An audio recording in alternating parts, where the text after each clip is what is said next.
Hello, beautiful souls, and welcome to another California Divorce Buddy video.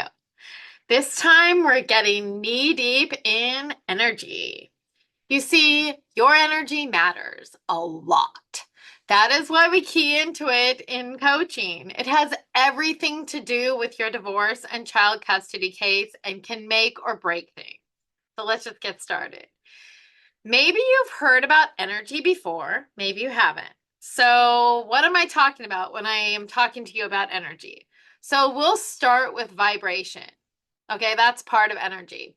And when we're talking about vibration in the context of personal energy, I'm referencing the idea that everything, including our thoughts, our emotions, even our physical bodies, has a frequency or rate of movement at its core. This concept is rooted in both science and spirituality. In physics, vibration refers to oscillation or rhythmic movement of particles, and everything in the universe, including atoms, molecules, even your cells, is in constant vibration. At California Divorce Buddy, we extend this. Our emotions and states of consciousness also have specific frequencies, with higher vibrations associated with positive emotions and lower vibrations with denser negative states. So, before we even get started on what these vibrations imply, I want to tell you why on earth you need to be keyed into this in family law. There are two main reasons, and they're really good. So, likely there's more reasons, but I'm just going to give you two. So, the first one is that everyone around you can feel your vibrations. Your colleagues, your friends, your children, your soon to be ex and or your child's other parent, and most importantly, the judge. In fact, the judge might not even have a way to express it, but they are masters of reading vibration. They've seen so many people in situations just like yours. They can feel your energy. You can't hide it either. So, whatever you say, the judge has a pretty good idea of the truth of things just by your vibe. Okay, so the second good reason is you. Okay, living in low vibration sucks. It's painful. And what's worse, you may think you enjoy it, or even worse, you could be addicted to the pigsty of low vibration you find yourself in. You may not even realize how lovely it is to shower down and enter the sunlight of your highest self. When you initially hear about it, you may think the toilet bowl of low vibration you're circling in feels like a place of strength. Really? Things could not be farther from the truth. Your soul and everyone around you will thank you when you decide to embark on raising up your vibration. So let's get down to business. First of all, we'll start with what is low vibration energy? The short answer is anything that isn't your highest self. So that's kind of weird. So let me give you a longer answer. The long answer is that a person in a low vibration state often feels weighed down by negative or dense emotions like sadness, anger, fear, right? We're all in those a lot. This energy manifests in all aspects of your life, creating a sense of disconnect from what? From joy, from purpose, and connection with others. When we're in low vibe energy, we are so quick to judge or criticize, and we often interpret situations through a lens of doubt, insecurity, or cynicism. So this state can lead to all sorts of bad things, but really it can lead to a tendency towards self-sabotage or this poor me belief system where things are happening to us rather than for us. And this whole thing just reinforces feelings of powerlessness and frustration. That's horrible when you're going through divorce or child custody situations. So, what's worse is that when we're in a low vibration state, we often experience reoccurring challenges or setbacks.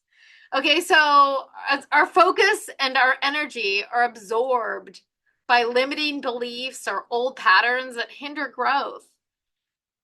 So even the worst, it gets worse. Yes, it does get worse because it impacts our bodies, our physical bodies too.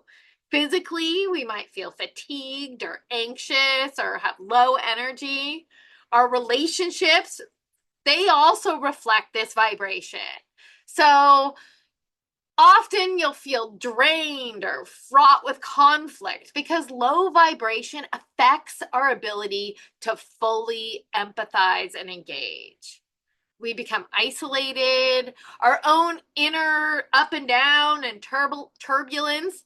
It makes it harder to connect with others on a meaningful, heart-centered level. So enough about describing that low vibration. I know we've all been there. It's very easy when we're embroiled in family law issues of divorce or custody disputes to sink into this disastrous state. And you know what? It is a disaster when you're there because it's enticing to stay there. Low vibration energy seems harmless at first. Like I said before, your anger can even feel like strength. But over time, as one indulges in low vibe energy, these small, seemingly harmless actions and beliefs, they gradually grow stronger and tighter. They turn into chains that are so difficult to break. So let's turn this whole thing around, shall we? And let's talk about high vibration energy because that's where we want to be. So high vibration energy, this refers to a state of being where our physical, emotional, and spiritual energies are aligned with positivity and peace and openness. So when I'm speaking of high vibrational energy, I'm specifically referring to a certain thing. I'm referring to qualities of your highest self. So what are these? And I even associate them with the chakras. So connectedness, creativity, courage, compassion, confidence, curiosity and clarity, and calm, right? Being in your highest self state doesn't mean that life is always easy, though. So you just have to remember that, or that negative emotions disappear entirely. That would be silly. But rather, we're able to meet challenges with resilience and respond with intention rather than reaction. And we can see the world from a place of connection and purpose, okay? We don't just, another thing is, you don't just magically think your way into highest self or high vibration energy either, okay? It takes some practice and some work, especially if you've been at the bottom for a while and not low energy. Living from our highest self is an ongoing journey. It's about becoming more attuned to that part of ourselves that already knows our potential, values, and purpose. And we let that part of ourselves guide our actions. With each small step forward, we experience greater alignment, peace, and a sense of flow that brings out the best within us and in our connection with others. So just like that low vibration energy is a snowball that gets bigger and bigger the longer we engage in it, guess what? So too, like highest self energy does that as well. The more we practice living in a state, the easier it becomes. We trust ourselves and we start living in and going back to this high vibration more and more often. The old phrase of whatever we focus upon increases is right. When we focus on our higher self, we start carving out a comfortable space of wellness. So now for the good part. How do we get ourselves into this highest self energy when we look in the mirror and know that we're filled up to the brim with fear, anger, negativity?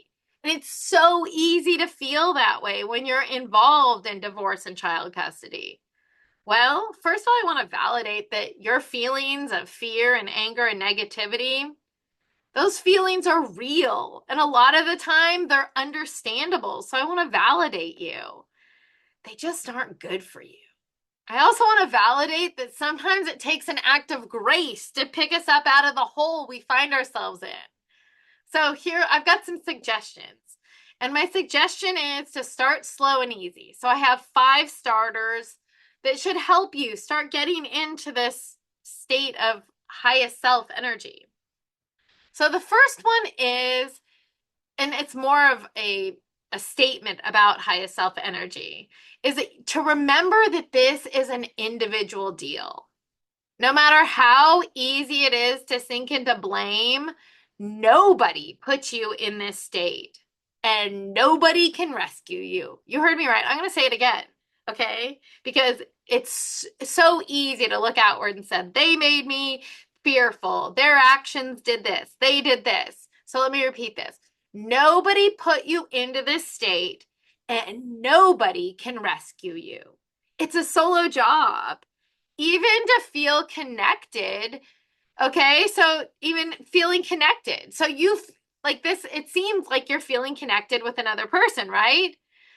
But you feel connected not because others are around you and they're behaving in a certain way. You feel connected because you raise your vibration to a connected space. When we look to others to save us from ourselves, we just cause more issues, all sorts of things, codependence, all sorts of things. I will say that a therapist who specializes in internal family systems or parts work can be so valuable. But even a therapist who does EMDR can help immeasurably. But they are like me, they're helping you. We're cheering you on. We're directing traffic. We're not rescuing you from your life. We're giving you tools, okay, to rescue yourself. So that's the first one. The second one is go into nature. Okay, so by nature, I don't mean abandoning everything to head to the hills. Although, if you have the ability and means to do that for a week or so, by all means, enjoy. However, it doesn't have to be like that at all. It can be simple. It can be as simple as taking off your shoes and walking around in the grass with bare feet, or going to the garden for a respite. Go walk on the beach, right? It's so easy and can take just 15 minutes, 20 minutes to reconnect. So the third one is to take deep breaths, right? Sometimes we get such a shallow breathing in our neck space, right? So meditation is a thing. It's a good thing. It can help so much. So concentrating on your breath trains us to be present in this moment. Our breath can change our thinking and our ways of dealing with others as well. So there's all sorts of breathing techniques that focus on our life energy as well. So all you have to do is Google pranic breath work to find techniques aplenty. But really, just spending a couple minutes and a day concentrating on your breath, closing your eyes, and just focusing on your breath. And when you get sidetracked, just go back to your breath. Don't criticize yourself. Don't judge yourself. Just go back to your breath. So this can center us, it can quiet our minds and bring us into highest self energy. And you can extend it. So the first day you might just say, I just want to do this for 2 minutes. And then 2 minutes comes and goes, and you could stay on 2 minutes for a whole week. And then increase it a little bit more, a little bit more. Pretty soon you're meditating for 10 minutes at a time, right? So it builds on itself.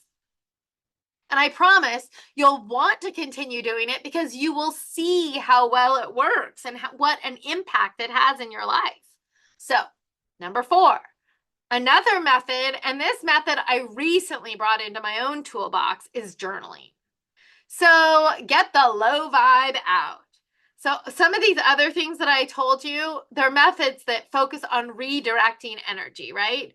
This method centers around spitting it all out so we can move forward, right? So what I want you to do is get a notebook and write in a safe space with this safe notebook. And I want you to write every low vibration feeling and thought. Write and write and write and write. Get all the yuck out. And then, okay, so here's the key.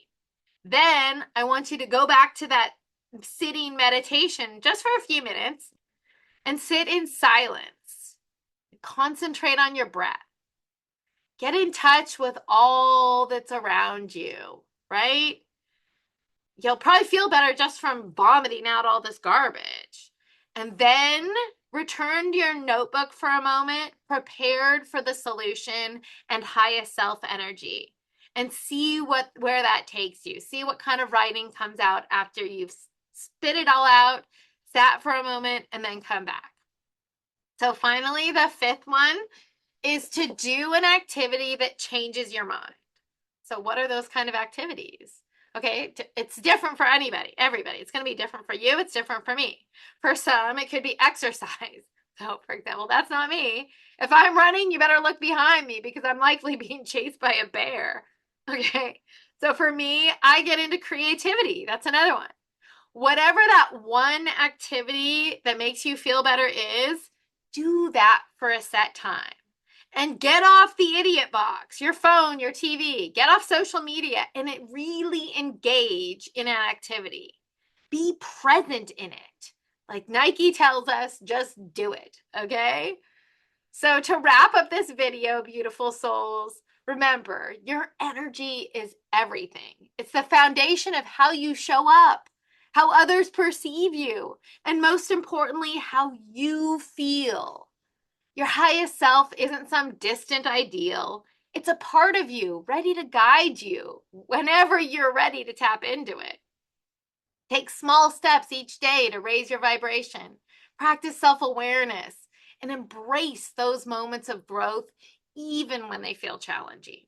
Each time you make that choice, remember, you're strengthening that pathway in your brain. You're strengthening your inner peace, your resilience, your connection to your true highest self.